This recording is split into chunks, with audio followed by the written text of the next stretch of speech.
Hello and welcome.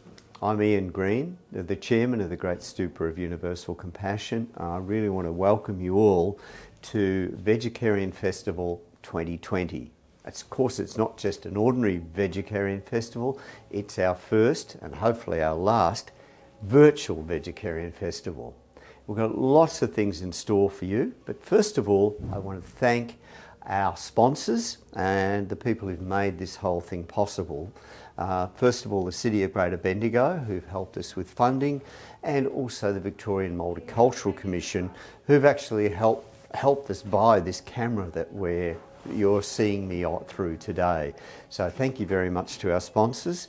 And I also want to thank everyone who's contributed their time and their energy to make this possible, from our Lise, our event coordinator, but also all the cooks who've come along and the didgeridoo players and everyone else who've come along to make today the spectacular day that I'm sure it will be.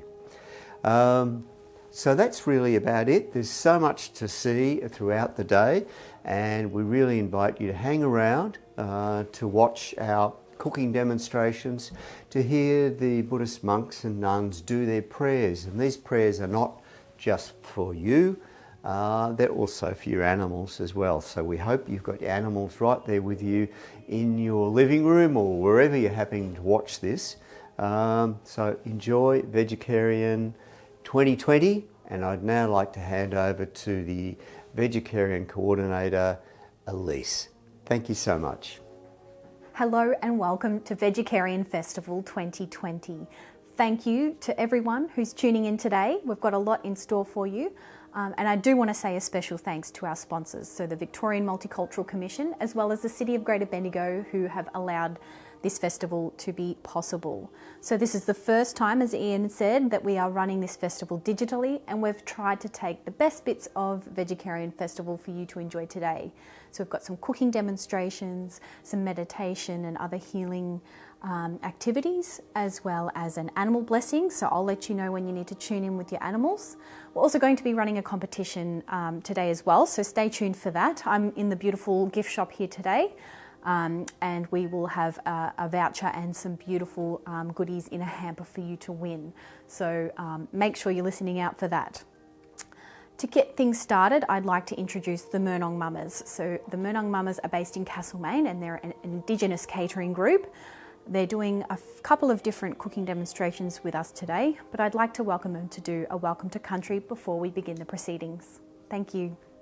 I'm Julie Mchale, a descendant of the Trawulway people from Tasmania, from up around the Devonport area. I was born on Dja Dja Wurrung country and have been adopted as a Jara elder in this area. I would like to acknowledge the Dja Dja Wurrung by singing to their 4 sacred animals. Bunjol, Bunjol, Yepani, Yepani, Wah, Wah, Wah, Yaran Mullowit, Yaran Mullowit, Barramol, Barramol, Yepani, Yepani, Ay, Ay, Ay. Now I'd like to introduce Duang, who does master cooking classes from her home, just outside of Castlemaine. Today she is cooking a type of dumpling, and she'll share with you her absolute love and passion for food. For everyone tuning in today, we're running a competition to win a shop hamper or a voucher to use in our shop or in the cafe. Post a picture on Facebook or Instagram using the hashtag Vegetarian Festival 2020 to go in the running to win our prizes.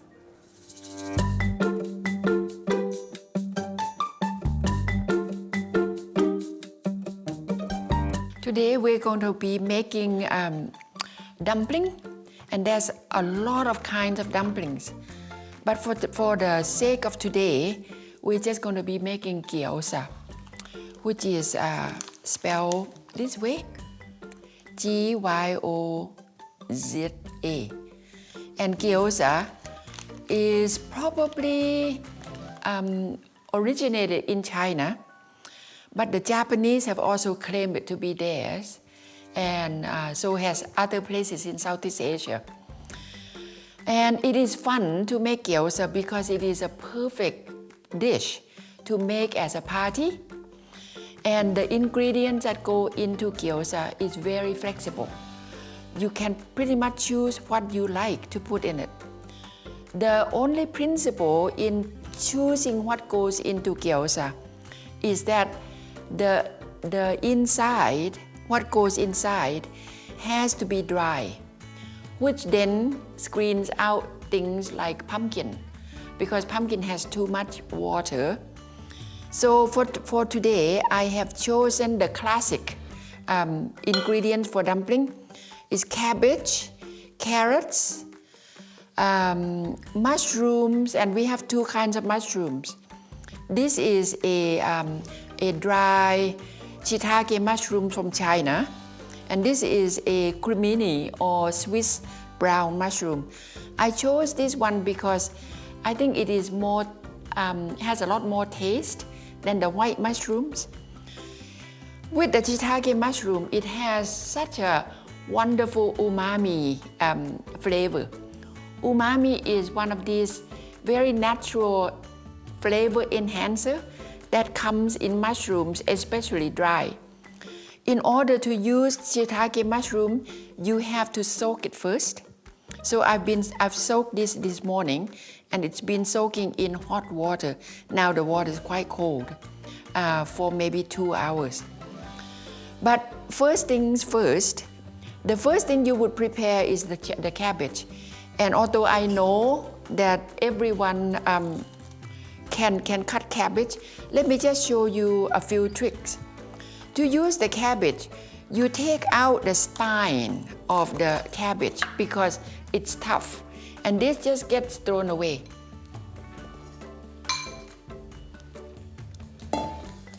And so we have here just the leaves of the cabbage. And if you can get wombok, which is a Chinese cabbage, it's even better than this because it is softer and it has not more water than this particular cabbage. And I'm showing you this because it has to be, everything that we cut have to be really, really tiny as you can make it, because as you wrap the dumpling, the gyoza, the smaller the particles that you put in, the easier it is to wrap. Otherwise, everything wants to poke out. So I'm going to chop it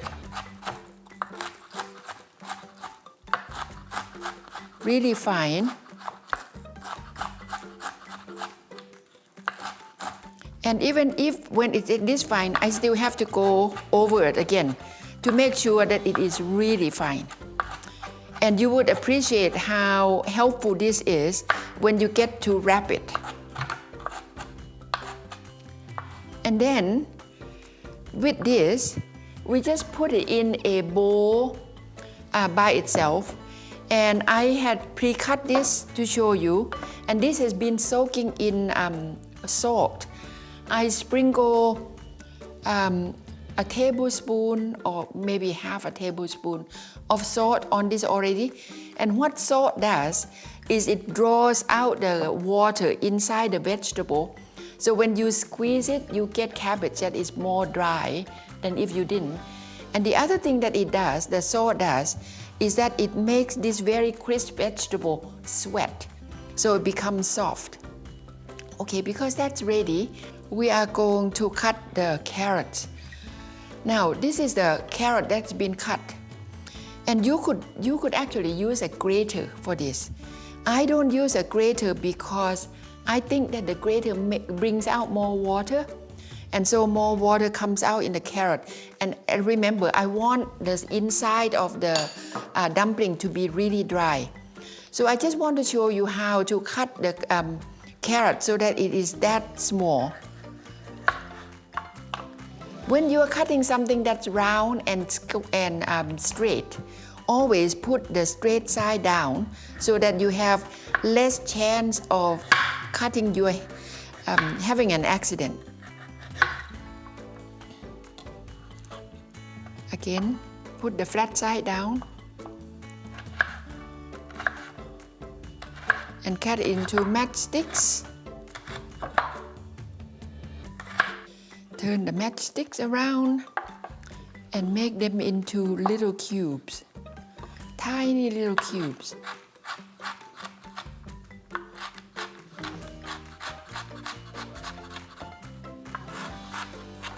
And be careful that you don't sacrifice the tip of your fingers.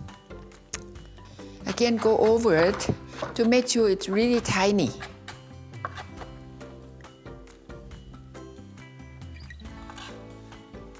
And we'll put that together with these carrots.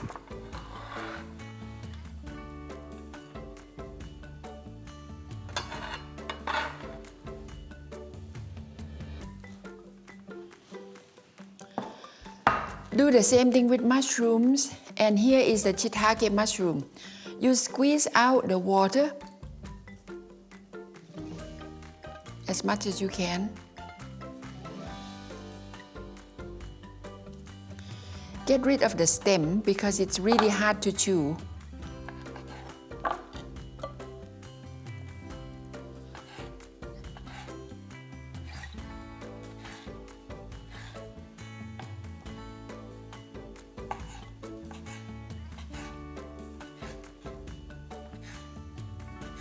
If you can't get a hold of Chitake mushrooms, don't worry.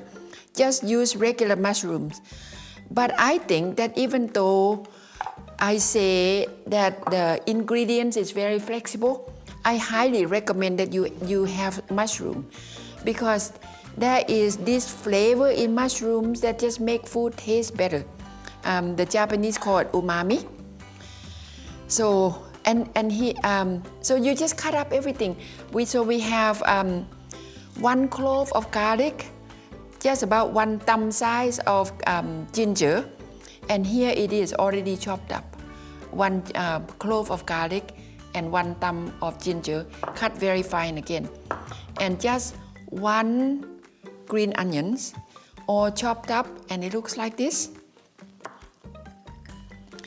And this is a tofu. So tofu is a really good source of protein, and you have to buy the hardest tofu, because remember, we're going for things that are really dry. If you buy soft tofu, it's just going to be full of water. And some people like to crumble this up with their hands. My hand is not strong enough to crumble, but I prefer to cut it this way anyway. It's again, cutting the same way as you would the carrots or the cabbage. And this amount right here is only this size of a tofu. Now, let me show you what I mean by squeezing this out. So I'm going to use a piece of cloth that I have in the kitchen. You can use kitchen towel if you like. It works the same way. And just tip this into here. This is cabbage that's been soaked with salt just for the last 30 minutes. That's really all it needs. And you hold it up and you try to squeeze it. Do you see that? See how much water comes out? So now this cabbage is going to be a lot more dry than if you didn't soak it in salt. And as I'm squeezing this hard, the cabbage in here is also going to get softer, making it easier for you to wrap the gyoza.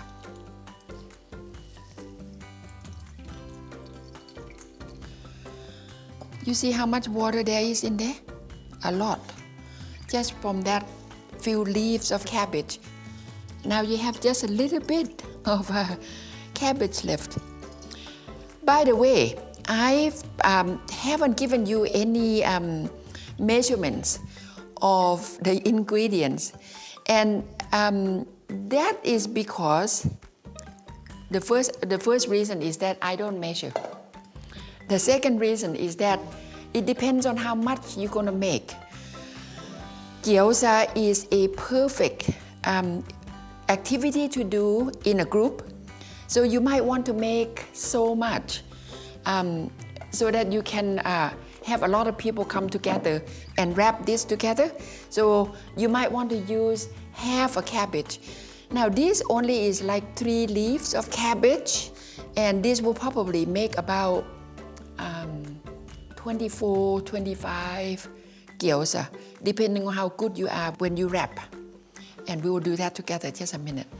So here is cabbage, and I'm just going to add stuff like carrots. You can just gauge, well, do you want more carrots?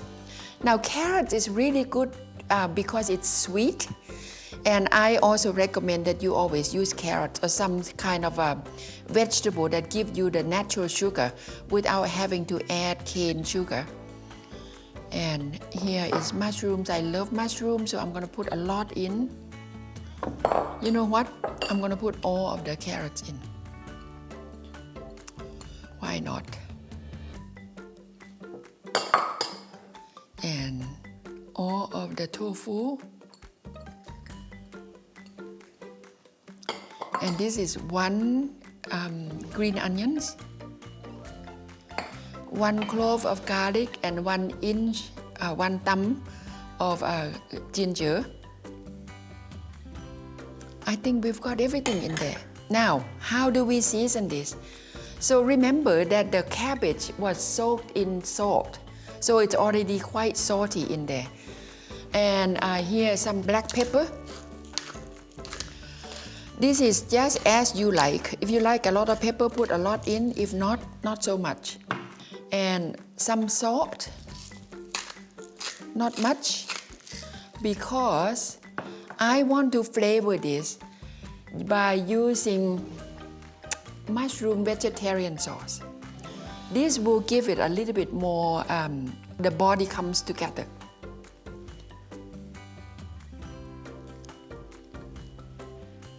How much would you say that is? Maybe 1 tablespoon. And just a dash of tamari soy sauce. Why only a dash? Because we don't want this to be wet. Remember? And use a paddle. Mix this up really well. If you feel like it, this is a good time to give this a good massage. Use your hands and it will come together really, really well. Don't be gentle at this point, just press it down because we want everything to be soft.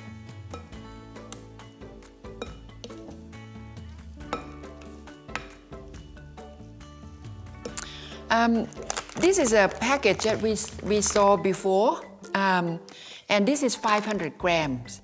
And I think in 500 grams there might be maybe 25 to 30 pieces of wrapper. Now this wrapper dries out very, very quickly. So what I like to do is I like to take part of it and put it in a glass or a plastic dish. And then I'm going to cover this with a towel. And the one that is left over in here, I'm going to make sure that I wrap it tight. Otherwise, when I get back to this, it's going to all dry out. So I'll put that hiding there, and this is in there. You need a small plate and a bowl of water.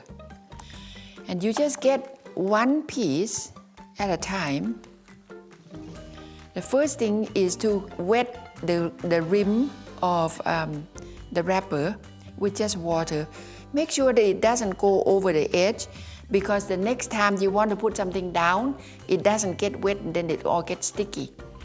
So this bowl is stuffing that I had made previously, and this is the one that we made. So let's go with the one that we make. When we first learn how to make this, the less stuffing we put in, the easier it is to wrap. And when you are so skilled at this, you can really pile it on, but not at the beginning. So when you wrap this, you make sure to have a finger in the middle between the 2 pieces and start pleating on one side.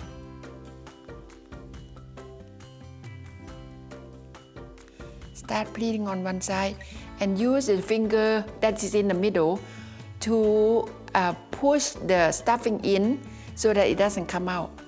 And there you have one dumpling. And then you just go on to the next one. Make sure that you keep the stalk of your dumpling underneath the towel, because if you put that out, if you forget, it's going to get all dried out. Again, you pull this both sides up and keep this finger there so that it doesn't stick together, and pleat only on one end, one side.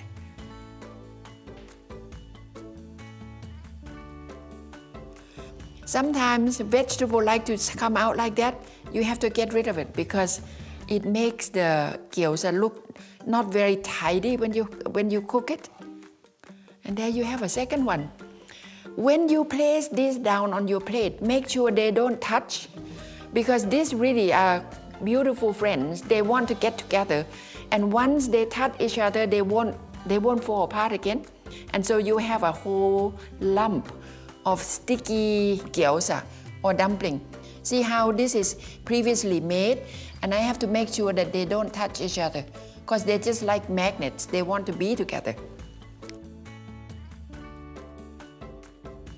To cook the gyoza, you need a flat frying pan with a tight fitting lid like this, and you need boiling hot water waiting for you already in the kettle, and a pair of tongs, and maybe, what do you call this, a spatula.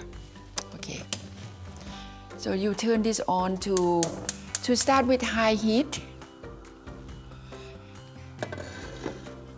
and I just put a little bit of vegetable oil on the bottom just to stop, even though this is a non-stick pan, just to stop the gyoza from sticking. Well, let me try the first one, see if it makes any sound. No, it's not hot yet.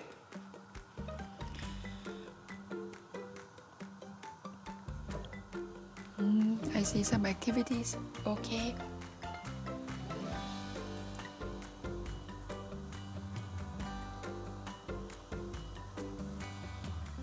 Make sure you give lots of room in between the gyoza, because as I said before, they really like each other. They want to stick, and once they stick, you can't get them apart.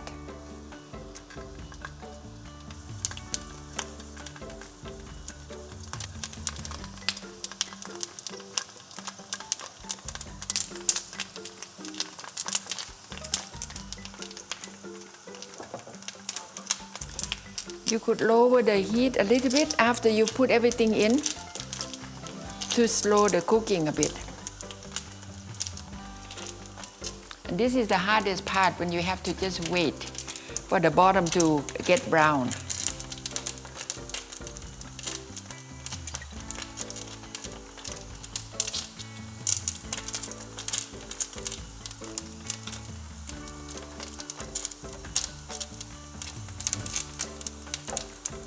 I want to make sure that the bottom of this gyoza is brown, and it's not yet brown, so I put it back and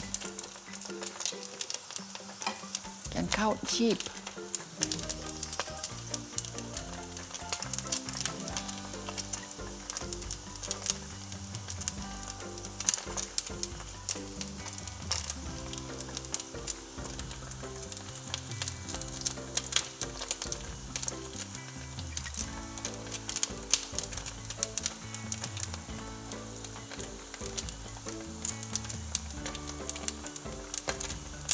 Okay, now you see the bottom of the gyoza. It's quite brown. So now I'm going to put the hot water in, and this is quite dramatic, and it could potentially hurt you. So make you sure that you have the lid ready, and just pour in just a little bit of water. What we want to do is steam the gyoza. The lid is down. Pour in just a little bit of water and cover. And this will take roughly 3 minutes for the water to evaporate and the rest of the gyoza will cook.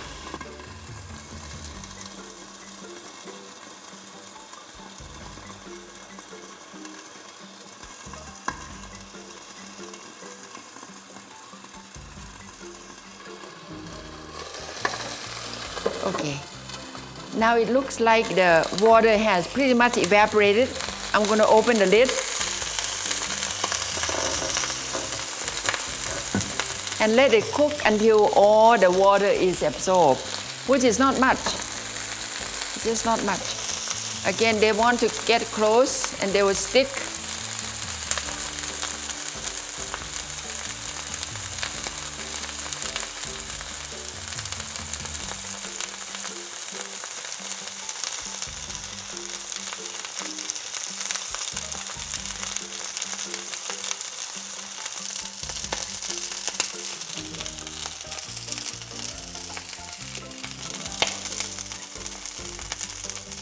Put it back.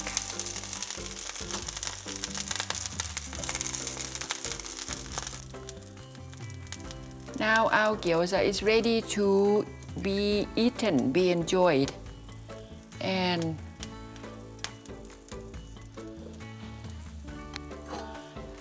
let me just cut one open to show you what the inside looks like. And so you see that the filling is now cooked, but it might look a little bit hollow to you. And this is because when we wrap this, we didn't load it up. We wanted to make it pretty. But as you get better, this will come easier for you. Now, we still need to make some sauce for the gyoza. This is the way the Japanese make it. We start with just a soy sauce, put it in a bowl, as much or as little as you think that you're going to use. So again, I'm sorry but I don't measure. Second goes the rice vinegar, and rice vinegar is kind of optional. If you like things to be sour, use more. If not, use less. I happen to like a lot of sour taste. So it's probably 50-50 between soy sauce and a rice vinegar. And then I put in chili oil if you like. The spicier, the less spicy. And just give that a whirl.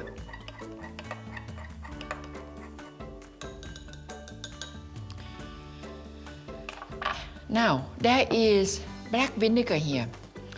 Black vinegar is used when none of this is used. It's just kind of used by itself. If you don't want to buy all these ingredients, you could just buy the black vinegar and that would suffice as a sauce for the gyoza. But I like this way better. So there it is. You just scoop up the sauce and enjoy.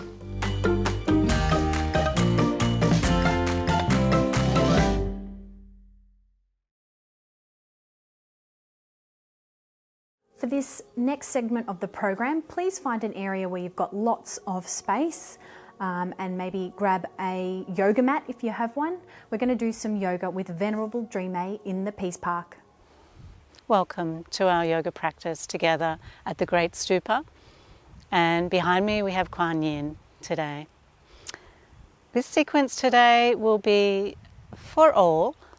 So we just practice our yoga within our own limitations, without straining, without forcing. So we just try to relax in each posture. Our style of yoga, Hatha Yoga, is focusing on the breath as well. So we breathe in and out through our nose, and we try to breathe as deeply as we can. To help us connect with the breath, we can take the tip of the tongue behind the front teeth on the upper palate.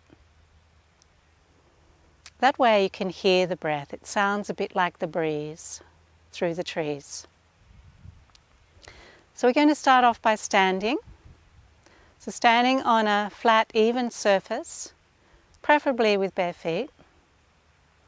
And preferably also we practice yoga with an empty stomach, or at least an hour and a half to 2 hours away from eating. So let's begin by focusing our mind and setting our motivation. Making this practice most meaningful and worthwhile. Developing not only the body's health, but also the mind. Healthy mind to develop wisdom and compassion.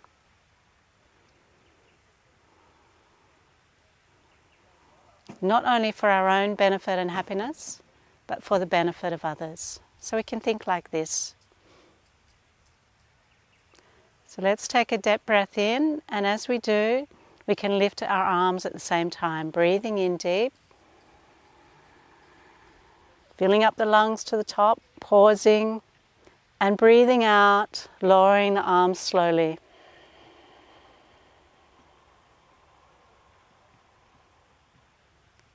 Breathing in deep.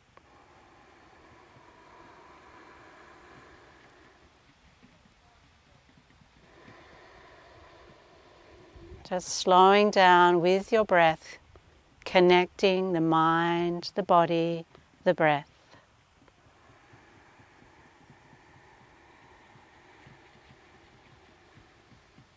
Reaching up, tall, to the sky, and breathing out, lowering the arms.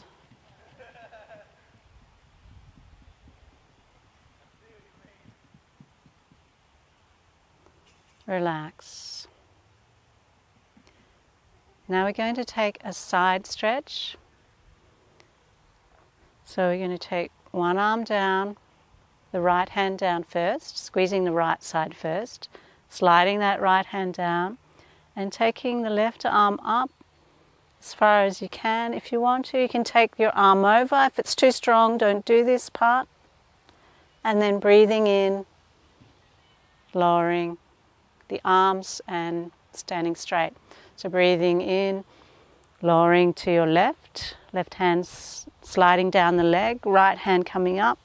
If you want, you can take the arm over, otherwise just leave it. So stretching.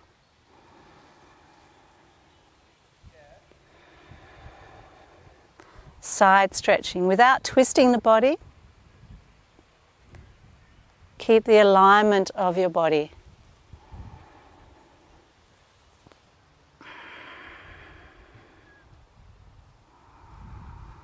So just 3 times, side stretching. So now we'll take a little twist. So the feet can be a little bit wider, feeling the feet grounded, the knees just softly bent, not straight. Tailbone just relaxing down. And we begin the twist. So we're just twisting into our thighs, using our feet, our legs, thigh muscles. Our arms are just swinging by themselves. You can do this quite gently, or you can go a little bit stronger so that the arms begin to massage the different parts of the body, the internal organs.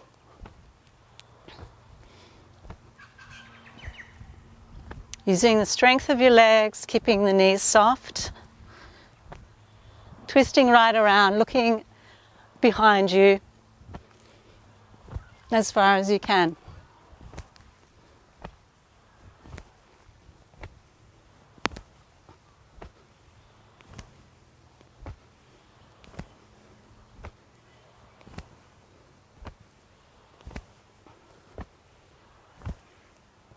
Then we can slow that down.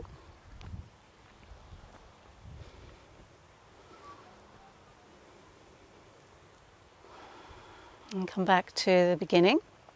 Feeling grounded in the feet with the knees a little bit soft. Rest the tailbone down, crown above. And take 3 deep breaths. Imagine that you're drawing in the earth's energy, prana, oxygen. And as you breathe out, you're releasing tension, toxins, letting go. The mind becomes clear and focused. So that movement comes from Qigong. So I sort of mix that up with some yoga. It's nice to have some movement with the postures. So bring the feet back together, just a little bit apart, say hip width apart.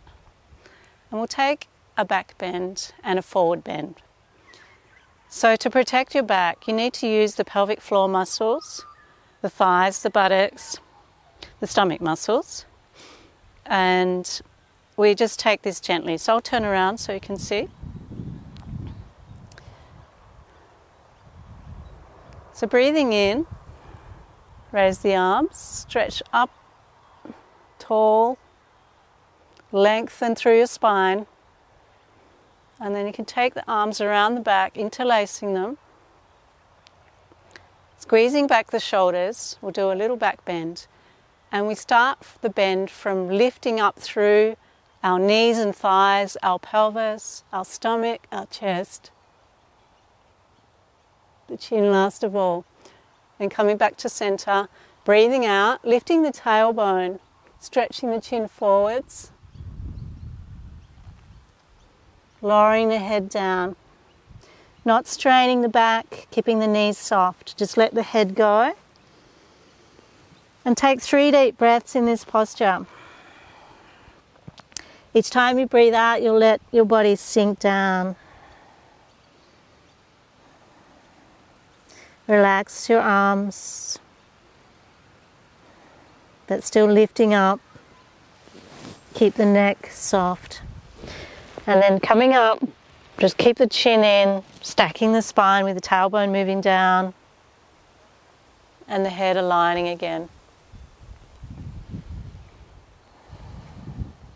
We always make sure we come up slowly, and you don't have to straighten the legs. So when we straighten the legs, it puts pressure more on the back. So okay, now we can practice the triangle pose and a little variation with that.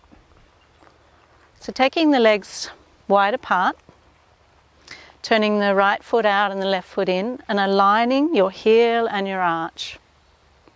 Pulling up through the thighs, turn the knees in line with the toes. So we try to keep our hips square, everything, our shoulders as well, in line with our legs. So breathing in, raise the arms. And then breathing out, lift and stretch as far as you can to your right, lowering your right hand down, perhaps to your shin or your thigh, with your left arm above. Keeping the feet grounded. Turning the head if you can with the chin in, looking towards your hand or shoulder. If this is too strong, you can lower your arm. Come up a little bit if necessary. Drop the head if necessary. So we're just working with our own body and breath. And working with the mind so that the mind stays calm, relaxed, and present, not agitated. Keep the feet grounded, breathing deep. Coming up, use the breath in, and then the breath out to reach as far as you can to your left, keeping the knees strong, the legs strong. Slide your left arm down and your right arm over if you can. Otherwise, again, that arm can come down. So we're side stretching here, squeezing into the organs, which is massaging them and keeping them healthy. Breathing out, lowering the arms. So we always do the opposite side when we practice yoga, reversing. So the left foot's turned out, the right foot's turned in. We align the heel and the arch again. Lift up the knees, align the knees again with the toes, and square up the hips. Square up the shoulders over the hips. Breathe in, raise the arms, stretch the crown up, stretch your fingers to each direction, to the sides.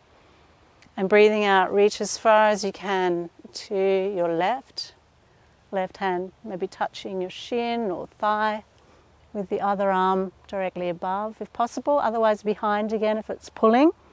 Keep the chin in, looking up. Try to keep the alignment of your crown and your tailbone, breath flowing. Deep breaths. Try to relax into the position. If you can't, then you have to come out a little bit. Just make it easier for yourself so you actually enjoy the stretches. Breathing in to lift up. Breathing out, reach back as far as you can to your right. Lower your right hand down, slide it down. Other arm coming over. Breathing deep.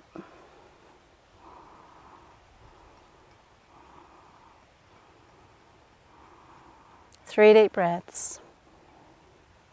Lifting out and breathing out, lowering the arms. Turning the feet back to the front, aligning the toes. We'll take another back bend and forward bend as we did before with our feet closer. So it's just a little bit different. So this time the arms behind, interlacing the fingers, squeezing the palms together. And then breathing in, lifting up through your thighs, lifting up through the stomach, the chest, the chin. And then going forwards, keeping the knees softly bent, lifting up through your thighs, lowering the crown, lifting the arms.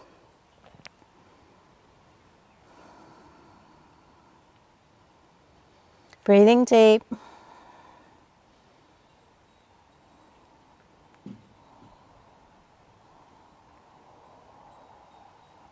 And then lowering the arms, chin in. Coming up slowly by stacking the spine. Take your time. And then breathing in and out. You can bring the feet a little bit closer. And just the knees softly bent.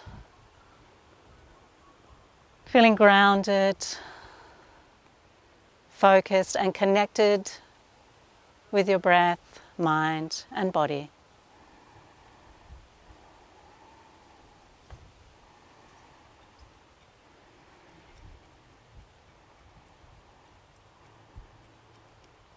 So now we're going to practice the tree pose, which is a standing balancing pose. So starting again by being aware of the feet, bringing the feet close together, a little bit apart, and feeling tall like a tree. And then we're going to stand on one leg, so that may be difficult for if you haven't practiced this before. And you could stand near a tree or a pole or the table or the wall or the door and put your hand on that just to give you confidence to try this balance. So the key for this practice is to build your focus, your concentration, by looking at a spot in front of you, maybe on the ground a few meters away, like a spot on the floor. So we take all the weight onto one leg. So we ground the left foot, start to lift the right, focusing your attention on that spot. And you might just start by placing your foot on top of the other one. Then we might be able to take it a little bit higher as we gain our balance. And some of you might be able to lift up the leg and place the foot as high as you can into the top of the thigh. So feeling grounded and really work that foot down into the earth. Open the knee out as far as you can without twisting the hips. It's like a branch. And this is the trunk of the tree.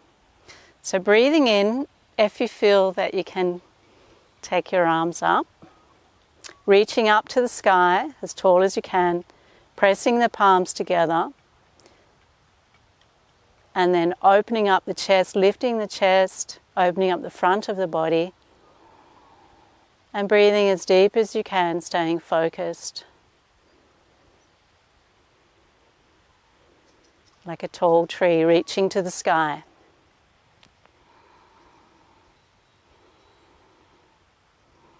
So you can always place your hand on the wall again if you need to. Keeping the foot grounded, strong, all the toes spreading, the ankle strong. To come out, stretch up, breathing out, lowering the arms. So being grounded on both feet. And we'll try the other side. So again, you can use the wall. Taking the awareness down into your foot, strong through the feet, the ankles, the knee, the thigh. Lifting up, you can just start at the beginning, one foot on top of the other. Take it up a bit higher if you can. If you're feeling balanced, you can lift the leg up higher. Reach for it without losing your center. Plant that foot into the thigh. Open out the knee. Keeping the tailbone down, working through the pelvic floor. And breathing in, lifting up. Palms together. Or you can have your palms at your chest, at the heart. Keep lifting and opening the chest, focusing, breathing.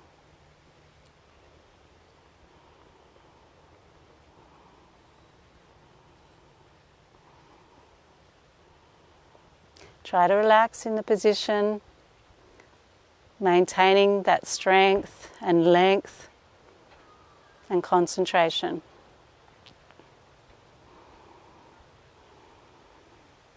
Coming out of the position when you're ready, slowly, mindfully, with the breath. Lowering the arms as you exhale, and then the leg. And then just standing again. This is called the mountain pose.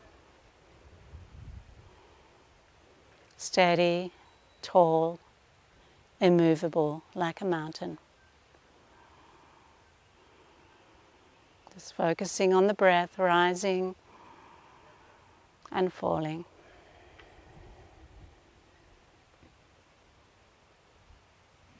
To go from mountain pose to downward dog, we'll go into forward bend. So we use the length of our mat for the downward dog. So breathing in, raise your arms, stretch tall. Breathing out, bending forwards, lifting the tailbone, extending the spine. Dropping the head, and then walking the hands out in front so that the heels just lift off the ground a little bit. Your feet are hip width apart, not too wide. And then lifting up the tailbone and stretching long through your spine. Just let the head hang.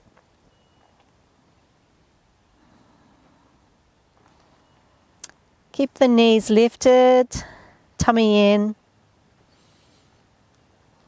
And just let the head hang. Coming into upward dog, which is just bringing the body forwards with the shoulders back, looking up, using the thighs, the buttocks, the stomach muscles, and then into the downward dog again. With the exhalation, inhaling as you lift your tailbone, lifting the knees, exhaling, relaxing into the position.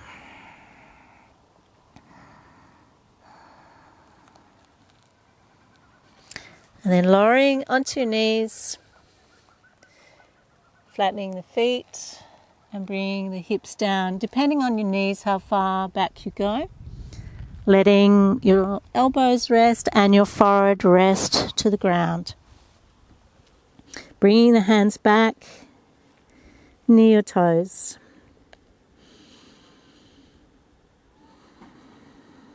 Three deep breaths to relax. Relax your neck, relax your shoulders, soften your whole body.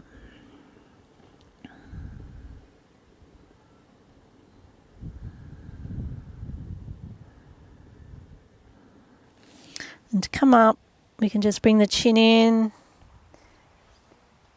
sitting up.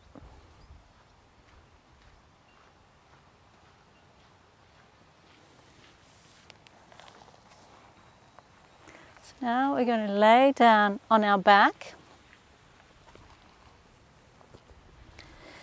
So turn around and just use your arms to help you lie down on your back. Otherwise, just lay down whatever's the best way.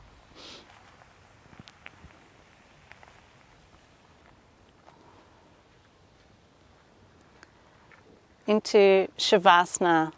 So we're going to finish our practice by laying in Shavasana, which is a resting pose for the body and mind. It's also very nice for the whole body to integrate what we've just done, our yoga practice.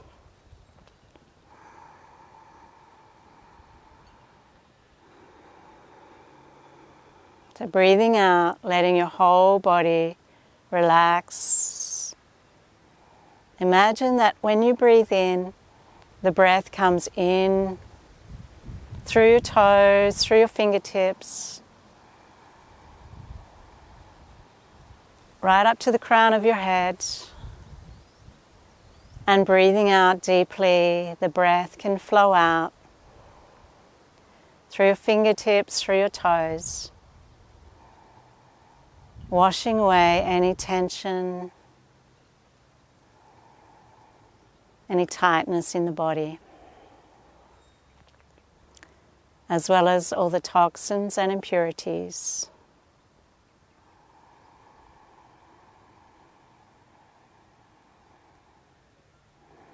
You can hear the breath, the tip of the tongue behind the front teeth on the upper palate.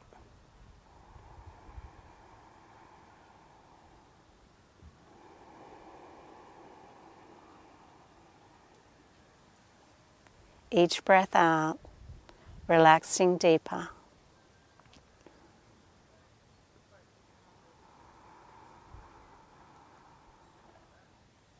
Each breath in, drawing in positive energy, uplifting energy, radiance, health, and vitality.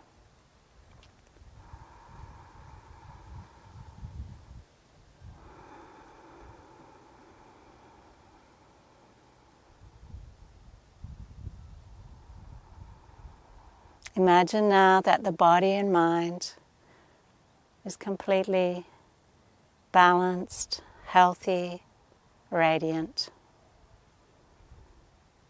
like a sun shining from your heart outwards to all beings, thinking, may all beings be happy, free from suffering.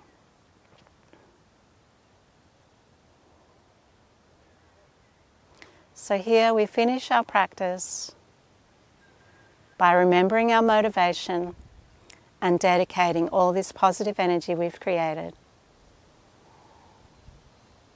for the benefit of all beings.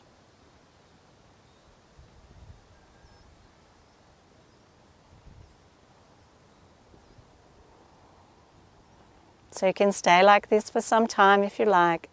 Otherwise, to come out, roll to your right side slowly. And slowly lift yourself up to finish the practice. Thank you. Namaste. We're going to stay in the Peace Park now. I'm going to take you on a tour of the grounds so you get to see the different tree and plant varieties, as well as the different interfaith installations we have in the gardens. Be refreshed with harmony in the magnificent Peace Park at the Great Stupa. Hi, my name's Elise and I'm going to take you on a tour of the Peace Park at the Great Stupa. A stupa is the most sacred building in Buddhism. It symbolises the enlightened mind and the path to enlightenment. A stupa is also a place to house holy relics of the Buddha and other highly realised beings. And it's open for people of all faiths and religions. You might be wondering why the stupa was built here, Chairman Ian Green was practicing Buddhism in Bendigo, and his teacher Lama Yeshe laid out the plans on the site in 1981. What makes the Great Stupa unique is it's the largest stupa in the Western world, here in Bendigo's distinctive bushland. The Great Stupa is 50 metres square at its base and nearly 50 metres high. It's based on the Great Stupa of Gyansi in Tibet and is being built to last 1,000 years. It's home to the Jade Buddha, which is the largest gemstone quality Jade Buddha in the world. It's a place for all cultures and religions to enjoy, and the gardens have many interfaith installations. You'll see some of the trees and plants that were chosen here because of the local environment and to provide summer shade, and different flowering trees and deciduous trees as well. This is the Chinese Redbud flame tree. It was planted as part of the Global Tree Initiative. They have a beautiful pink blossom in spring, and these ones have just recently been planted earlier this year. These beautiful stone lanterns actually have come from Vietnam. Eventually at night they'll all be lit and they go down the entire centre path leading right up to the Great Stupa. So these beautiful dry stone walls have been here for a number of years now, and they're from a local quarry. They just create a nice beautiful entryway into the Peace Park. I just wanted to remind you all as well that the stupa is pet friendly, so you can bring your pets out here as long as they're kept on a leash, go for a walk with your dog or any other pet. There's sort of a mix of different bushes and trees in here just to do with the local environment. So the soil here is mostly clay and rock. So the gardeners have actually had to introduce a lot of soil, a lot of compost, natural waste, and a lot of topsoil to keep these trees alive in here because it's quite a harsh climate. There'd be a mix of native species and a few introduced trees as well. These ones are golden rain trees. They have beautiful autumn foliage. So this is probably the latest installation in the Peace Park. It's called the Baha'i Nine-Pointed Star. So this is one of our interfaith installations representing the Baha'i faith. So you'll see 9 different points. It's actually not complete. These plants here will be planted in the ground. And this is a running waterfall, which isn't running quite yet. By the end of the year, it'll be up and running, and this whole area will be planted out a bit more as well. This is Kuan Yin. She was actually installed May this year. She stands at a massive 7 metres tall. So she was made by a team of sculptors in Vietnam. Then when she arrived here, she was painted by the resident artists here. So she's got a bit of painting in her eyes, and then behind her a gold aura as well. It took us about 8 years to fund this sculpture. So to get all the sponsors, all the funding ready to be able to complete Kuan Yin. We're really happy to have her in the Peace Park now. So this is the Selfie Rock. This beautiful big rock comes from a local quarry. It's the Selfie Rock, so you can come and take a seat and take a selfie with Kuan Yin. This is a pomelo tree. It's from a seedling from the first tree that was planted in Australia at the Golden Dragon Museum. Eventually, when the tree matures, it'll develop some fruit, which are edible. This statue here is the 4 harmonious friends, which is a really important teaching in Buddhism. So it's about 4 unlikely friends, the elephant, the monkey, the rabbit and the bird, all working together. So they're sitting on top of each other to work the fruit that's high up in the tree. And it's a really important representation in the Peace Park. We want to tell tales and represent peace and harmony, and this statue represents that. Through here, we've actually got heaps of beautiful, fragrant rosemary, as well as many different types of lavender as well. And then along the back here are emu bushes. So there's a few different varieties of emu bushes. This time of year is perfect because you get an array of beautiful different colours right in front of the Great Stupa. They're pretty hardy and they do well with the soil here. These here are prayer wheels. They're made in Nepal from copper, and they're full of a mantra, Om Mani Padme Hum, which is written on the outside in a Tibetan script, and it's repeated 20 million times on a script on the inside as well. So when you spin them clockwise, it releases the prayers into the park. This is a Bodhi tree, so it's from the Fiscus or fig family, and it's a very sacred tree in Buddhism. So it's the tree that Buddha was sitting underneath when he found enlightenment. They're cuttings from cuttings of that original tree that Buddha was sitting underneath, brought to Australia from India by the Dalai Lama. They're really recognisable by these heart-shaped leaves. They're not really suited to the Australian climate. Normally they'd be a lush, beautiful green all year round. It's a beautiful wishing well here in the park, and it just releases a beautiful sound when it's rung that echoes throughout the entire park. This sculpture is the Ikonkar, so it's part of the Sikh faith, and it was actually unveiled in the Peace Park late last year on the birthday of Guru Nanak. So this is what we call the triple gem Bodhi copse. So it's 3 Bodhi trees around a seat here, and we intend for people to just come out, sit down and meditate under the trees. At the moment, the Bodhi trees don't have their leaves, but they will be beautiful and lush and in summer. So we encourage you to come out and enjoy this space, sit down and meditate and just relax. There are many other reasons that you can come out to the park, so you can enjoy some yoga. If you've got an exercise group, you can grab them and come and do some exercise in the park as well. Or you can grab some friends, come to the cafe, do a tour around the Peace Park and go inside the stupa and view beautiful holy relics and statues, as well as the Jade Buddha. This is what we call the Tumor Waterfall. So Tumor, the dragon, Tumor stands for inner fire. He actually used to be part of our Festival of Light or Illuminate festival, and he used to breathe fire from one of the levels of the stupa. And then the artist decided to donate him to the stupa here, so we created a waterfall around him. Illuminate is one of our major festivals, and it celebrates the birth, death and enlightenment of Buddha. It happens usually in May, and it's an amazing light festival. We have lots of light projections on the stupa that tell the story of the Buddha, food trucks, cultural performances, and it's a beautiful time. The entire Peace Park is lit up with different light sculptures. It's just a time for everyone, family, friends, pets, to come together and enjoy the peaceful surrounding. We have 2 other festivals, which are Lunar New Year around January, February, and also Vegecareian Festival, which is normally in October. So Vegecareian Festival is all about loving food and loving animals. So it is a great day for people to come out with their pet, enjoy lots of vegetarian food. We explore vegetarian food in many different cultures, and it's just a really fun, family-friendly day for everyone to come and enjoy the beautiful surroundings. St. Francis was donated to us by the Catholic Diocese of Sandhurst and consecrated here by the Bishop. And you can see in his hand here that people come and make offerings to the different sculptures in the park. So some people have left some change and some chocolate there for St. Francis. So as you can see, there are many different types of areas in the Peace Park. There's big open spaces that allow for people to just relax, bring a picnic blanket. And there's some other areas where it's more bushy and it allows for more shade, where you can just sit on a park bench and do some reading.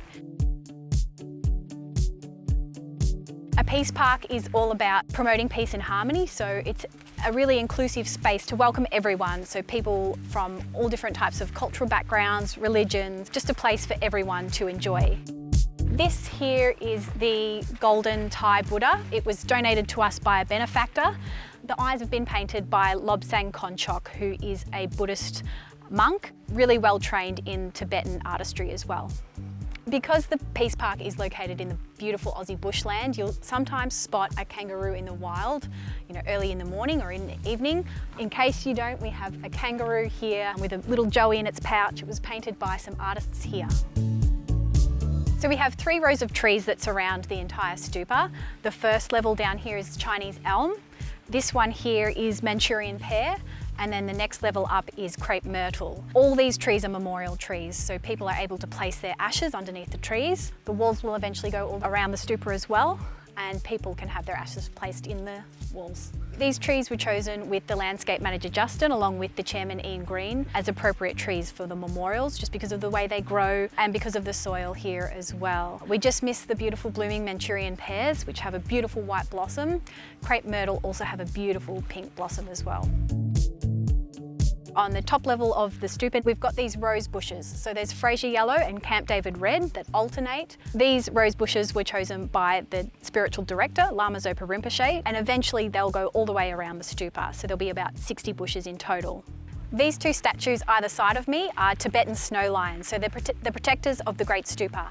They've been painted by the same Buddhist monk who painted the eyes on the golden Thai Buddha in the garden that we saw earlier, and he painted them in traditional Tibetan colours.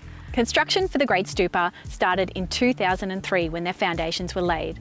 It's now been 17 years in construction, and it's estimated it will take another 50 years to complete.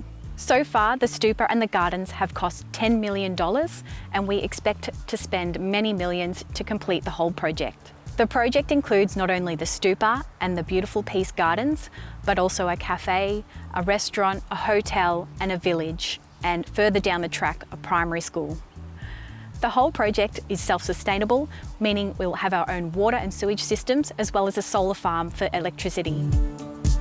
You may think the stupa looks complete, but we suspect that it'll take another 50 years to complete. This includes 80 shrine rooms that go around the outside of the building and all the statues and artworks to go inside. The best time of year to visit the Peace Park is a really tough call. In autumn, there's beautiful autumn foliage from the deciduous trees, and in summer is when the Bodhi trees are in full bloom and have a beautiful lush green. But my favourite time of year is spring, when there's a beautiful array of colours on display from all the flowering bushes. Thank you for joining me on this tour today. We look forward to seeing you soon with your friends, family and pets. We want to see how you spend your time here, so share your photos using hashtag Great Stupa Bendigo and hashtag Explore Bendigo. The Murnong Mummers are back, and this time they're joining us for a cooking demonstration. They're going to be making their ure balls, and in all of their cooking they usually use a lot of native ingredients and local produce that they've grown themselves. We actually sell some of their beautiful native ingredients, including this aniseed myrtle, and we stock a lot of their other produce in our gift shop. Murnong Mummers is a social enterprise project initiated by Nalderung. Its aim was to employ Aboriginal women in the area who were maybe unemployed and wanted to learn and do more with cooking. We use a lot of Indigenous and native ingredients in our cooking, and we have one of our Murnong Mummers here with us today. My name's Claire Barker. I'm a Gunditj Amara person. I've grown up here on Djadjarung country.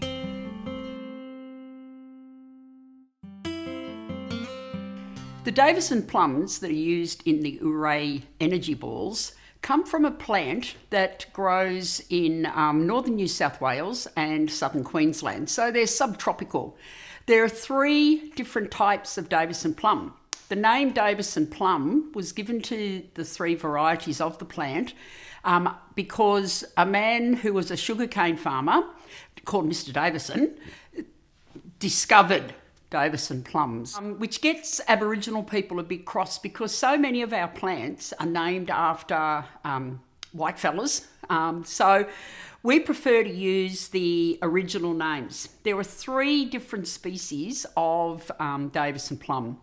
There's the smooth-leafed Davison plum, and I can't find an Aboriginal name for that one. Then there's the Mullumbimby Davison plum, which is a small plum, about that size. This is one that's actually grown on one of my seedlings out at Harcourt in central Victoria, but it takes a bit of fussing around, keeping them in, like, not in the sun, but in keeping them warm and stuff like that. But it's well worth the effort. The third one, which is the ure, is this one that's here.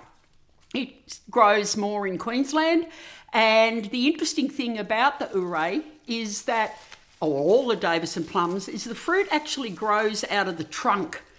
So when it's probably late summer, you'll see these little insignificant flowers popping out of the trunks, and then the flowers turn into the ure.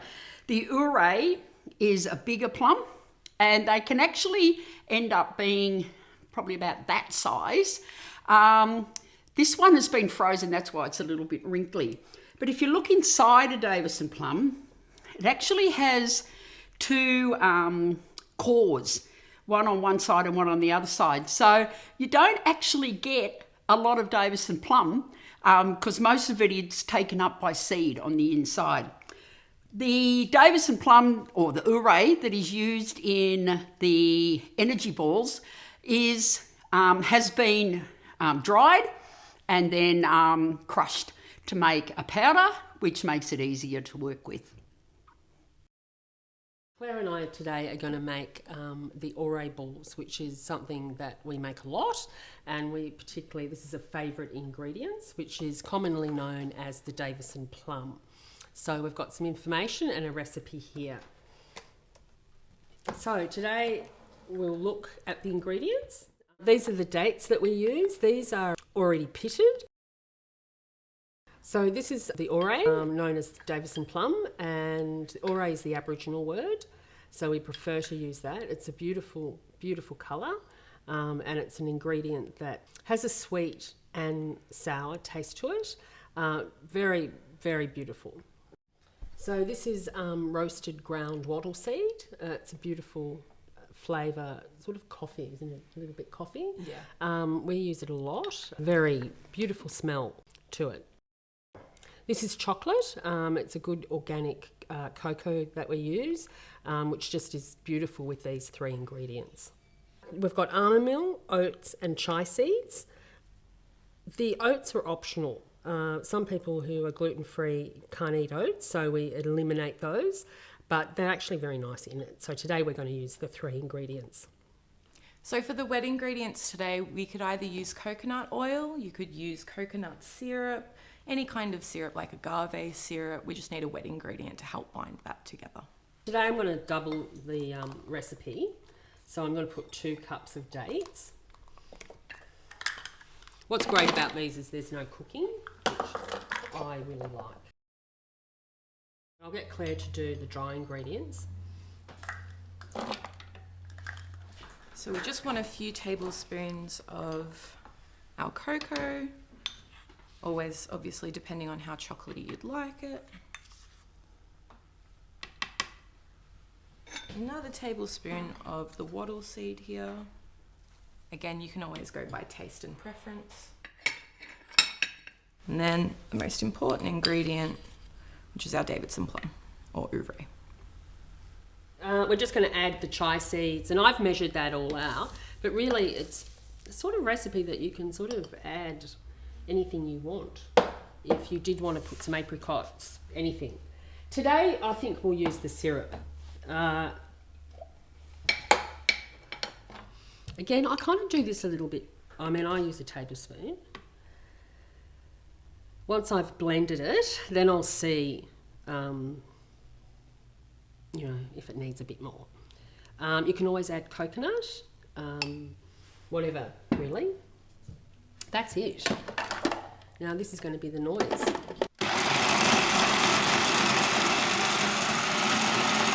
I'm just going to show you what it looks like at this stage. The more you blend it, the more it goes, it becomes moist. So you need to blend it for like 5 minutes. So don't panic if it's looking like this.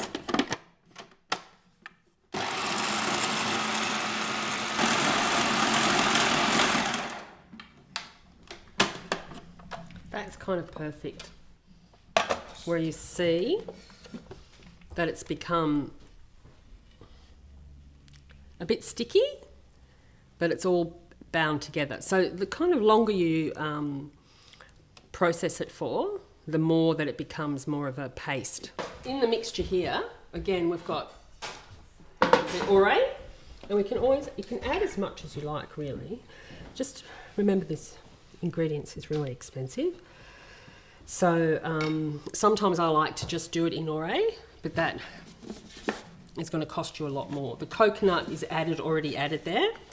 Sometimes it is difficult to be consistent with size, so you might get one little one and one big one, so I think people will fight over.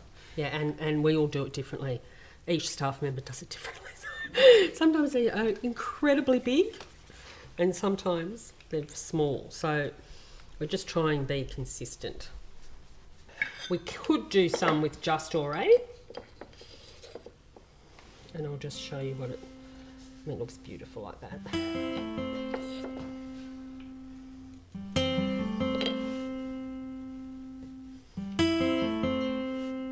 Or do some with the coconut.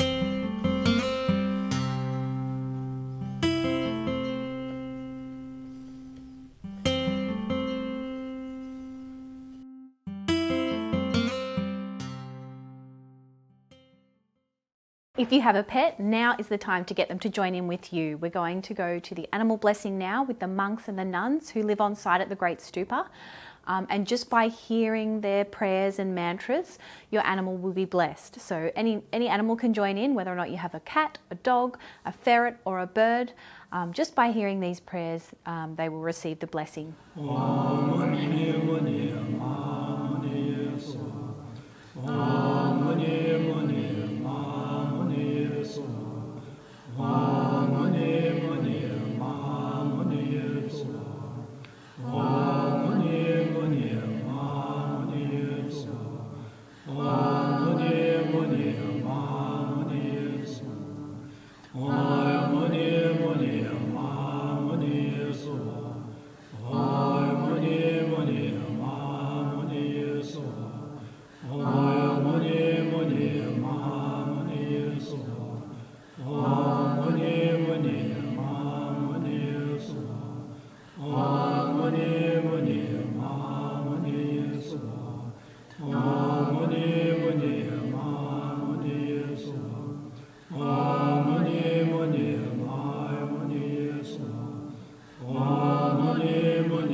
Caroline from Konjo Mama is going to join us now and make a beautiful Ethiopian dish.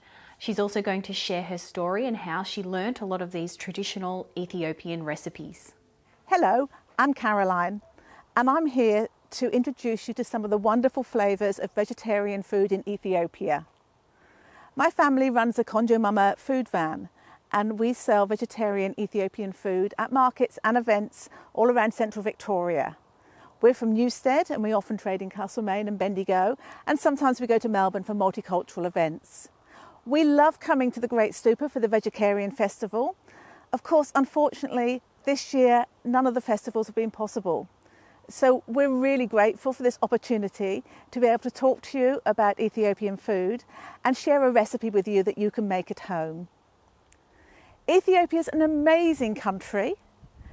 It is sometimes referred to as the cradle of civilization. It has wonderful geographical aspects such as the Simien Mountains, and it's the source of the Blue Nile. It can be the hottest place on the earth as well.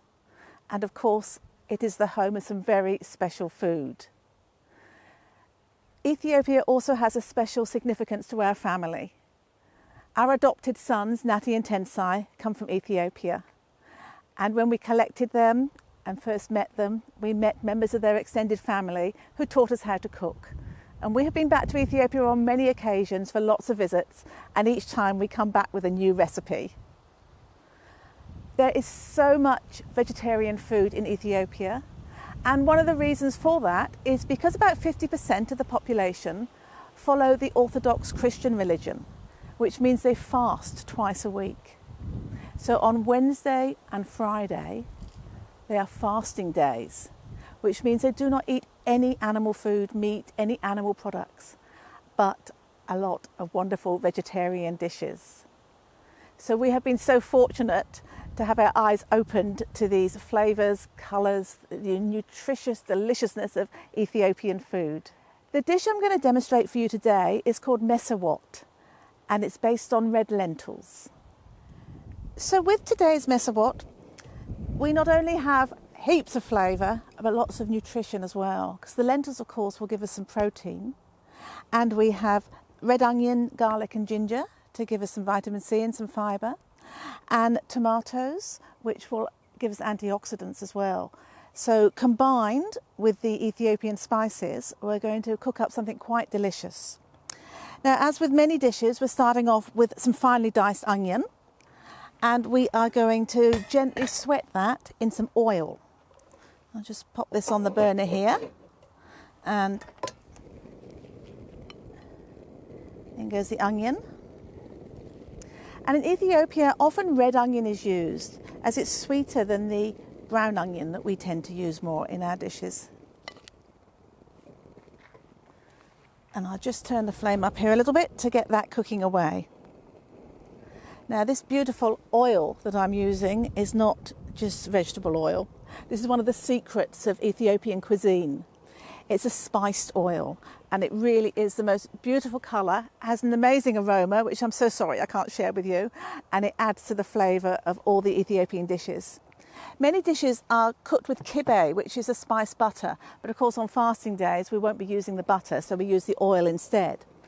And to prepare the oil, we infuse it with onion, ginger and garlic again, and a whole range of spices.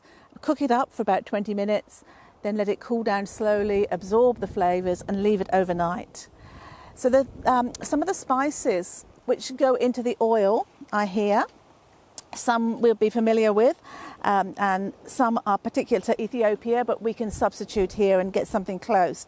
So we've got nigella seeds, we've got fenugreek, we've got cardamom, we've got a little bit of chili, we've got cinnamon and nutmeg and cloves, and of course turmeric to give the beautiful yellow colour, and basil as well. Basil's used quite heavily in some of the dishes.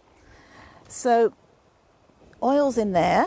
We'll turn it up and get it to start to sizzle. It's very windy here. We're losing some of the heat. And we're also going to add to that the finely diced ginger and garlic.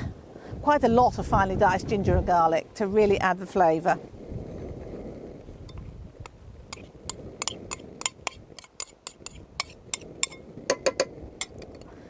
And it's important to really let this cook through and soften before we proceed with the dish.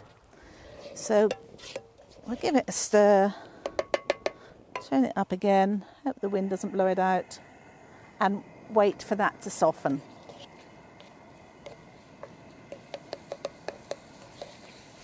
So as our onion and ginger and garlic are gently softening here, I'll just tell you a little bit about the injera, which is what we're going to serve traditionally our Mesowot with.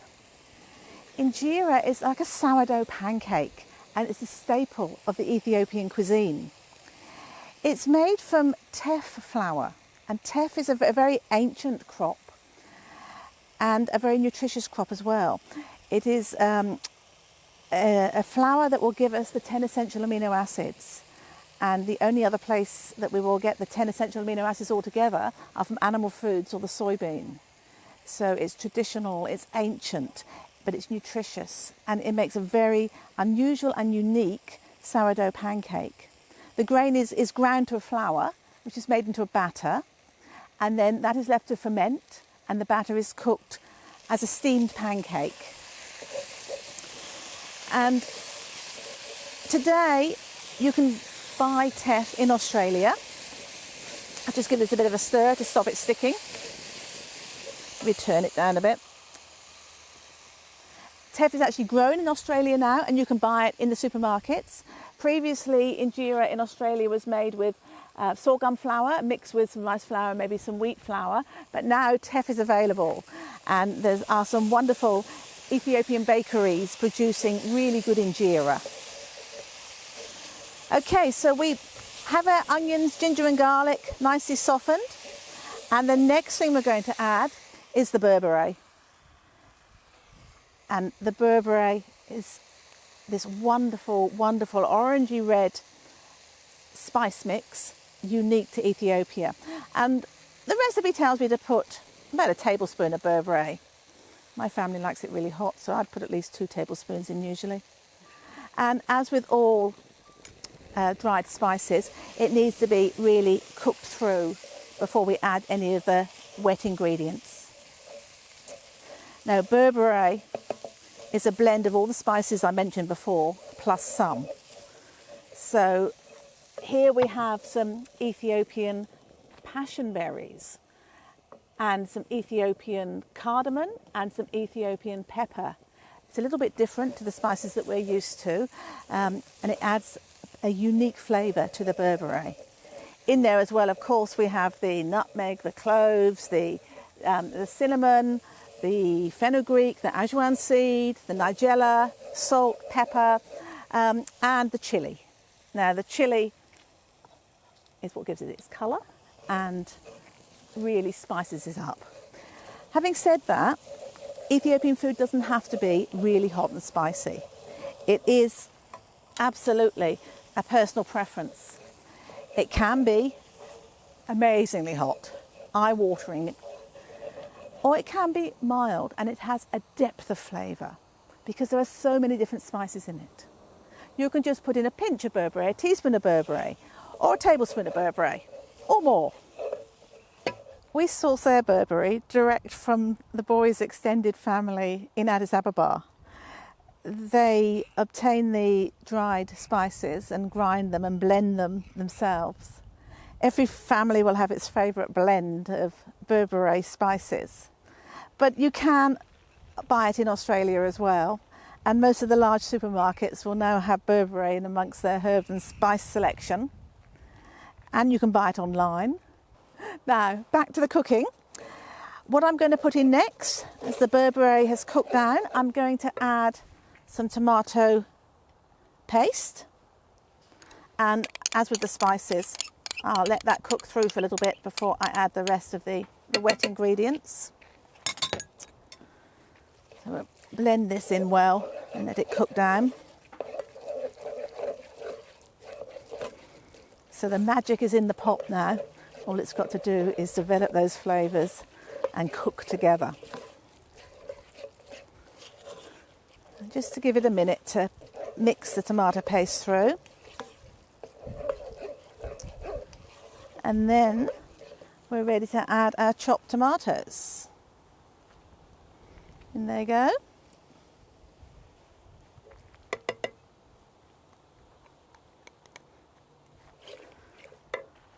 And a little bit of water as well.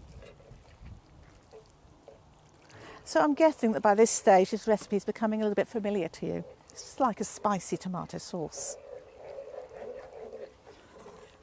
And once we've got all that blended in, we can add our lentils.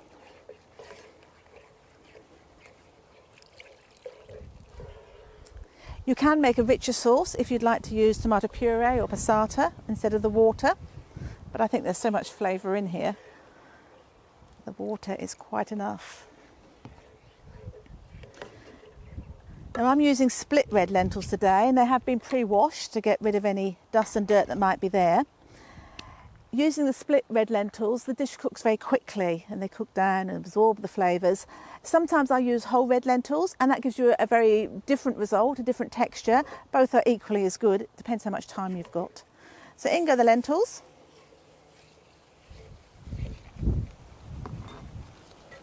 And I'm going to add a little bit of water to this.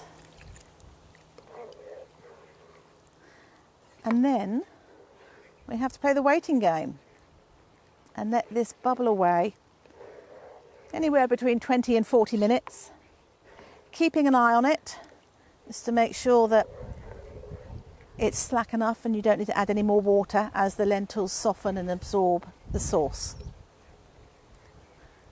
So I'm going to pop the lid on the pan and we'll let it bubble away there for a little while. See how we go. There we are. So while this is cooking away nicely, I'll take the opportunity to tell you a little bit more about the Conjo Mama food van. I've already mentioned that we support the Hamlin Foundation, and we try and have a fundraising event every year to raise some money for them. But we're also trying to support Ethiopia in other ways as well. And recently my husband has been involved in building a school in Ethiopia in a remote area, the Hudad Plateau, which is way in the mountains up above Lalibela, where the famous rock-hewn churches are. And we do what we can to support education where we can, because we're both teachers. And I teach at Castlemaine Secondary College, where my students are well versed in cooking Ethiopian food.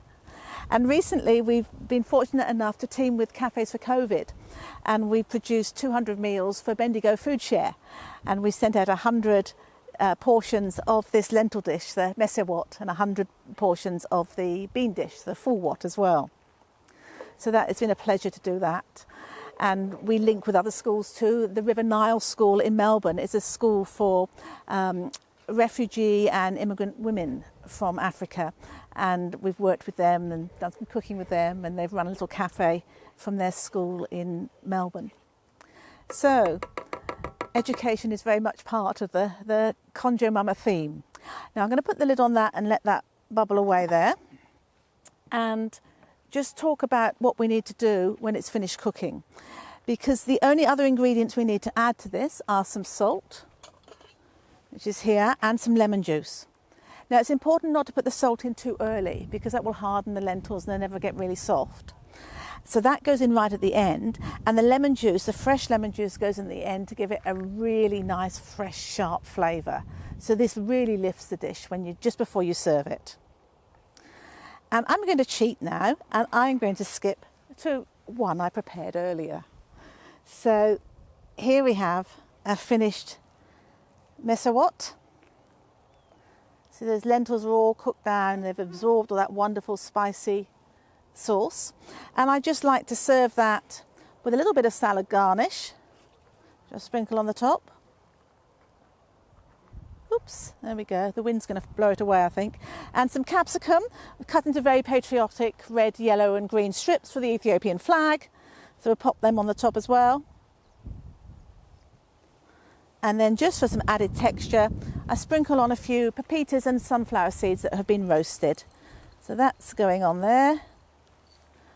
And if injera isn't your thing, if you don't live anywhere where you can buy injera and don't fancy making it, of course you can always serve it with rice.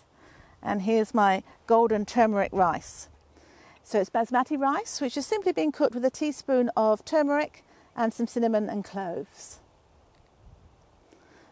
Now, at home, I think I've said we like it hot, but if I'm serving for guests, I would also have some yoghurt available in case anybody really wants to tone it down and take some of the spiciness away.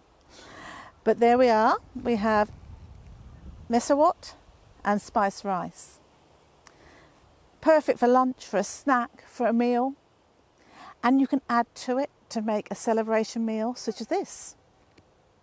So what we have here in this beautiful basket, which is called a miso, is a traditional Ethiopian platter. And this is one of the meals that we would serve from our food van at an event, is to share, because that's how food's eaten in Ethiopia. You sit around a table and you share. So the injera is on the base, forming the plate, and then you have rolls of additional injera around the outside. Here's the Mesowot here, the lentil stew. This one is called fulwot, and it's mixed beans with capsicum in a spicy tomato sauce. So it's a very, very similar process. You add some capsicum when you're making the sauce, and then you put some beans in and some fresh green beans in at the end. This wat here is atakilt, and it's a vegetable wat. It's got your onion, ginger, garlic, carrot and potato and cabbage. And this one is cooked almost without any of the berbere. You can just put a touch in just to give it some depth of flavour, but you cannot detect chilli in this dish at all. It's cooked in the spiced oil and turmeric's added, and you get the beautiful yellow colour coming through. And the final dish on this platter is the goman. Now goman is greens. It could be spinach, it could be silver beet, Swiss chard, and the predominant flavour in this dish is cardamom. So the greens are cooked in the spiced oil with salt and pepper and cardamom, and I can't help myself, I always put a little pinch of berbere in, but you cannot detect the chilli flavour in that one. So that's 4 different wats or dishes, all of them vegan. Now the way we eat them in Ethiopia is using our fingers, and they say, let your fingers dance, eat Ethiopian. And you eat with one hand and you don't get it all down you manage to pop it neatly into your mouth. So you'd pick up your roll of injera, you just break a piece off and you use that to pick up the wats, and you make yourself a little package and you pop that into your mouth, and that's the way it's done. So there we go. So that is our traditional Ethiopian platter.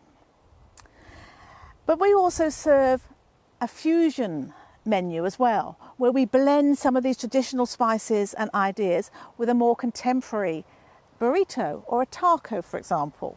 And I've got some of these here to show you as well. Here we have a couple of open burritos and tacos, and they are filled with a mixture that includes dinish sukra, which is sweet potato. And the sweet potato is roasted in the spiced oil and with a little bit of berbere, and then that's mixed through a tomato sauce, and there are beans and red beans and sweet corn added to that as well. And it's topped with a little bit of garlic aioli, and we add to that again just a few of these crunchy seeds to really lift the dish at the end. Whoops! And the wind's blowing it away. So, traditional or fusion contemporary, 2 ways to eat Ethiopian. Now, the one spice that I haven't talked about is this one. This is called mitmita, and mitmita is very hot. It has a lot of chili in it. And mit is not used for cooking, it's used when you serve the food. So you would sprinkle this on the top if you really wanted your dish to be fiery hot. You add the mit at the end. So that's your final touch. Oops. And again, it's blowing away in the wind. So there we go. An introduction to vegetarian Ethiopian food. And I hope you've enjoyed it. And I'd really love to be able to serve it to you so you can enjoy the flavours and the colours and the textures and everything you can't sense just by looking at it. And hopefully that will be possible as things start to open up and the markets run and the festivals can happen again. We are very lucky in that the Castlemaine Artists Market has just reopened. And we will be trading just once this year, and it will be at the December Twilight Market for the Castlemaine artists, which is on the first Sunday of December. So perhaps we might be able to see some of you there. So thank you very much. I hope I've inspired you to have a go and to enjoy some vegetarian Ethiopian food. Thank you. Now I'm going to ask you to find a quiet place where you can do some meditation. So whether or not you're sitting, standing, just find a space, get comfortable, and we're going to be joined by Andre. He's doing a sound meditation using some traditional Tibetan singing bowls.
Hearing the sound of the chime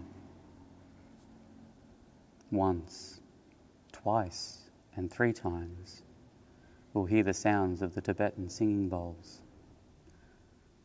Relax and breathe. Inhale, exhale, and relax.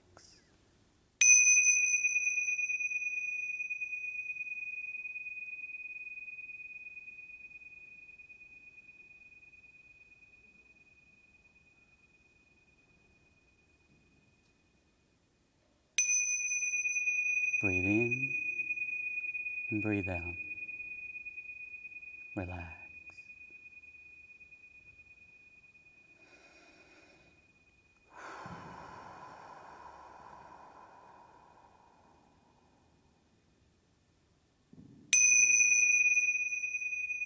Breathing in and breathing out.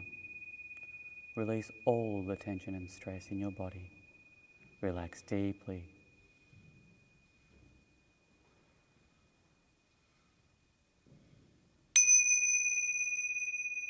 Breathe in and breathe out. Relax.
center the heart. Breathe in and breathe out. Relax.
Now we hear the waters washing over us, through us.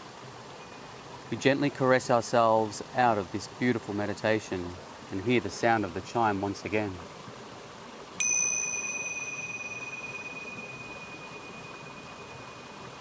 Hearing the sound of my voice, feeling your breath, sensing your body, breathing in, breathing out.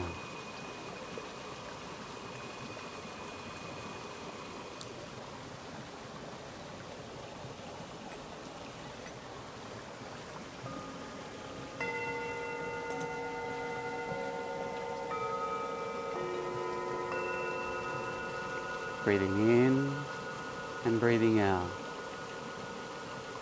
Feeling your feet, feeling your legs, feeling your body, feeling your shoulders and arms, feeling and sensing. Breathing in and breathing out.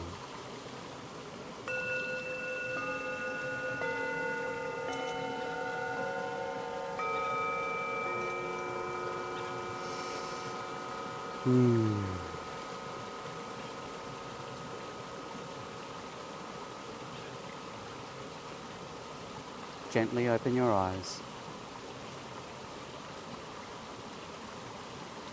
Look around. Look at your surroundings. Feel and sense where you are. Still feeling relaxed. And very shortly, you may grab a glass of water. You may have a nice relaxing bath or shower. Whatever it is, I hope you enjoy the rest of your day, evening, and for the rest of the week. Thank you for being present. Thank you for enjoying this beautiful guided meditation. And hopefully we have feeling a little bit lighter at the end of this session that we've enjoyed. Namaste. In Lakesh. Bless. And thank you. The Murnong Mummers are joining us again for their final recipe of the day. You can join in and make some wattle seed biscuits.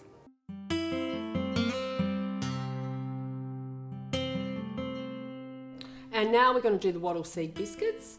These are really, really popular and we make a lot of them. You can substitute the wattle seed for lemon myrtle.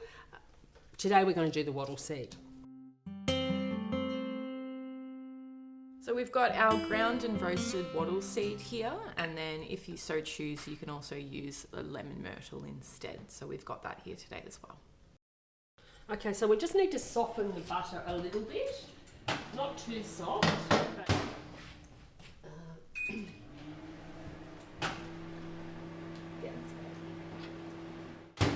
So that's 10 seconds and it's nice and soft. So we cream the butter and sugar. Half a cup of raw sugar we use.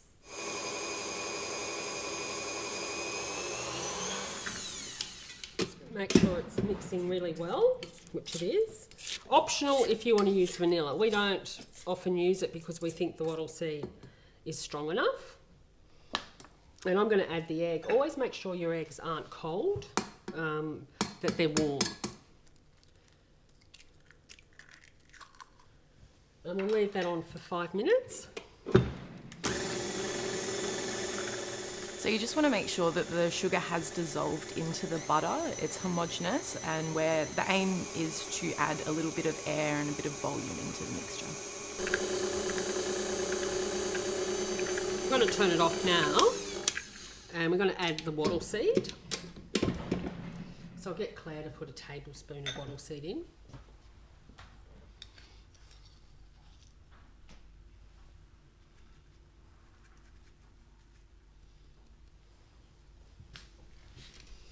I'm going to mix it again.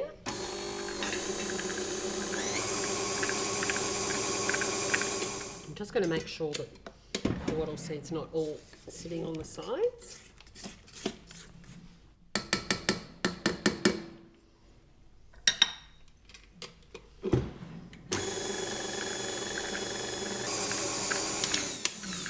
Now we'll add the flour.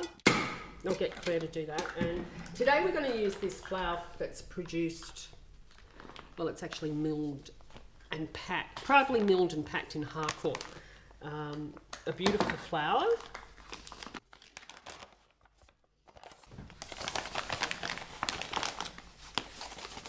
A big scoop and then level that off so you know that you've got a precise measurement. And then add that one in. Just stir it in a little bit.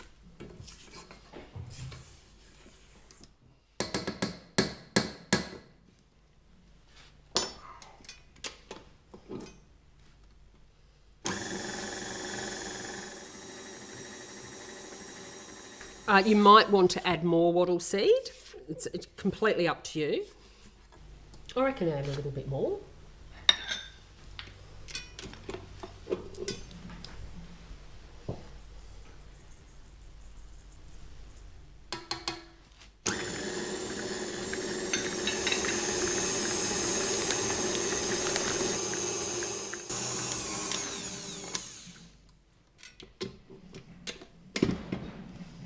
That's probably pretty much how it should be. It's nice and thick. And we put a little bit of flour on the board. Yeah, it looks pretty good. So you just want to knead it for a little while, not too long.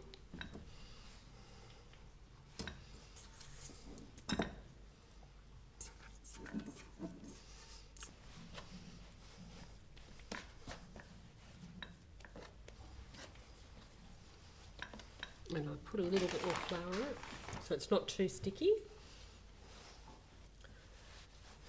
And what we do, and I'm going to show you, we've already got some, we roll it into that. So I'm going to show you one that's rolled. So what we do is would put this in the fridge. So we wouldn't cook this straight away. This one's been in the fridge. So you'll see it's a little bit harder and it just makes a more perfect biscuit. Now I do want to mention that they're different colours because they're different flour. This is just a plain white flour and we can see the difference in when we're using a more boutique, bespoke flour, but it's very different in colour. So we will freeze this. We put it in the freezer, we wrap it in baking paper like this. We wouldn't obviously use this one because it's been dated, but we'd wrap that up and put it in the freezer for half an hour before we cook it. I think it's a nice play on maybe a shortbread that people are more used to. And it's sort of interesting because if you use the lemon myrtle, you'll get a very different type of biscuit. It's much more shortbready, isn't it? It's the same recipe, but what the lemon myrtle does is bring a whole lot of different flavours and a different texture. It's almost like it's more moist. We'll just cook these ones, I think. Yep. We set the oven now at 160, 170, and they would take about 10-15 minutes to cook. So you do just want to keep an eye on them and have a little bit of a look for the colour. Once they start going to more of a golden brown colour, you can see that they're nearing to be done. So these are all ready to go. You can see that we do have a bit of a colour difference with the different flour that we're using. The darker the flour, the harder it is to kind of see whether it's golden and ready to go, but these are absolutely perfect. So we've got the plain flour here, and then we've got the lovely local Emma flour that we have. So they're all ready to go if you want to get your cuppers ready. Well, Auntie Julie, I'm going to have one of these ones. I want to see what this flour is like. This little one. I'm going to go for the new flour as well. I'm excited to see the texture.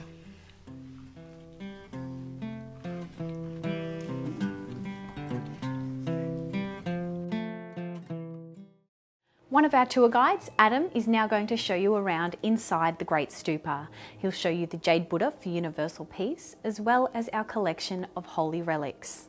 The stupa is now open every day, so if you'd like to come on site and do a tour around the grounds as well as inside the temple, you're more than welcome.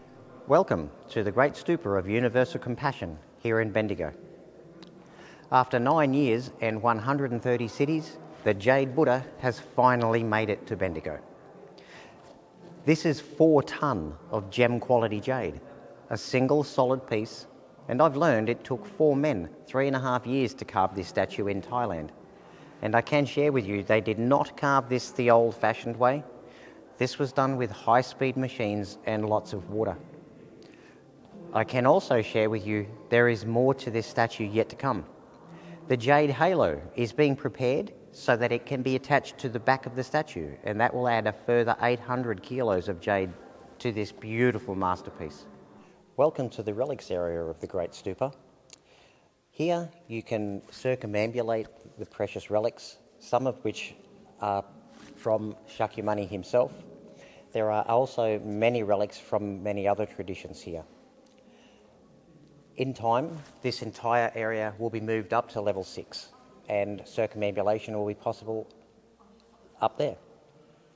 Now, in the middle of the table here, we have Mchale Buddha. Mchale is also known as the Buddha of future times and is expected to incarnate into the human experience at a time in our future when we've lost the teachings of Shakyamuni and become a global culture without compassion. Mchale, who is the manager of Stupa View Cafe, is now going to show you how we make our vegan dog biscuits. Welcome, hi. We're at the Stupa View Cafe out at the Stupa. Today we're going to do some cooking. We're going to make some vegan dog biscuits. It's a very, very easy recipe. There's only 5 ingredients. So you do need to preheat your oven. They need to cook for 35 minutes on 175 Celsius or 350 Fahrenheit. Fan forced oven would be great. So we start off with, we've got some pureed pumpkin. That goes in. Rolled oats. So the rolled oats, I didn't have them already done like this, so I just used anything that I had left in my pantry and then I put them in the blender. They put the rolled oats in. We use flaxseed. Everything just goes in together. Best part, peanut butter. We all love peanut butter. And optional, that's just 1/4 teaspoon of cinnamon. So we just mix the mixture. It is quite a wet mixture, but once it's all blended, and it does take some time, this part of it. So that's the recipe. Very plain, very simple, really, really easy. So if your oven's preheated, you can make the biscuits in any shape you like. I have chosen hearts for out here. Mixing, mixing. And you will only smell peanut butter at this stage. That's all you can smell. So as I said, it takes a little bit of mixing. But once it's done, it's very, very simple from here. You just roll it out basically and put it in the oven. So it's not going to take up much of your time. And I'm sure the puppies are going to love the peanut butter. Okay, so I'll lightly flour my bench.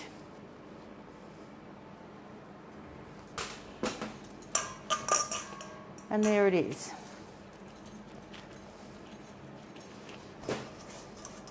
So this mixture makes about 12 dog biscuits. And from here, as I said, it's very, very simple. Just be careful it doesn't stick. But you don't want too much flour on there because otherwise it will stick to it and you're going to see it when you bake.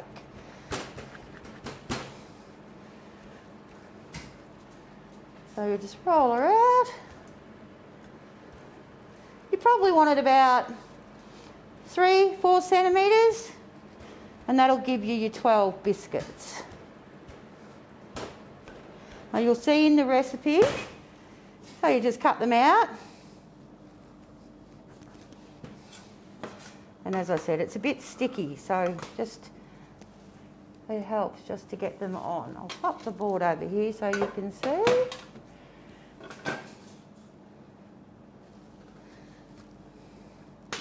And it really is that easy.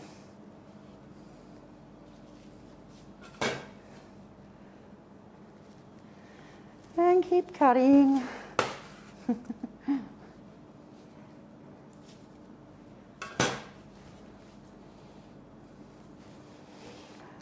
So,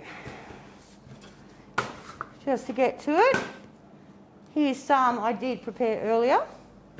I'll take these off.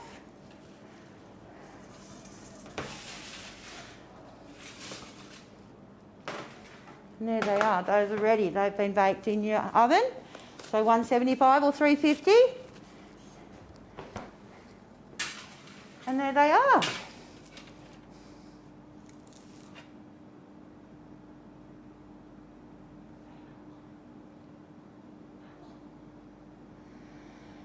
"30 to 35 minutes. That's important. All right, well, thanks for joining us today here at the cafe and the Stupa. Please come along, bring your pets and enjoy your day. We'd love to see you. Thank you.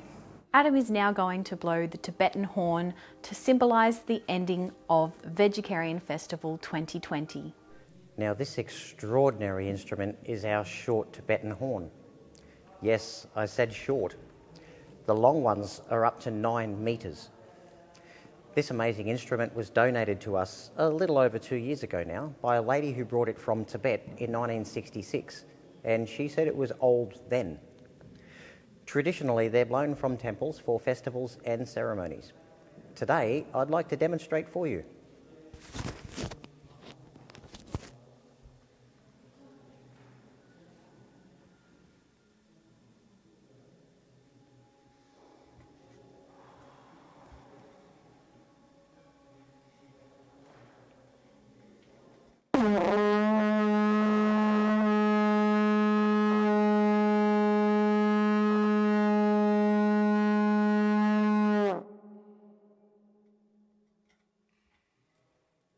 Thank you so much for joining us online for this year's Vegetarian Festival. We hope you enjoyed your day and we look forward to seeing you out here soon. Thank you.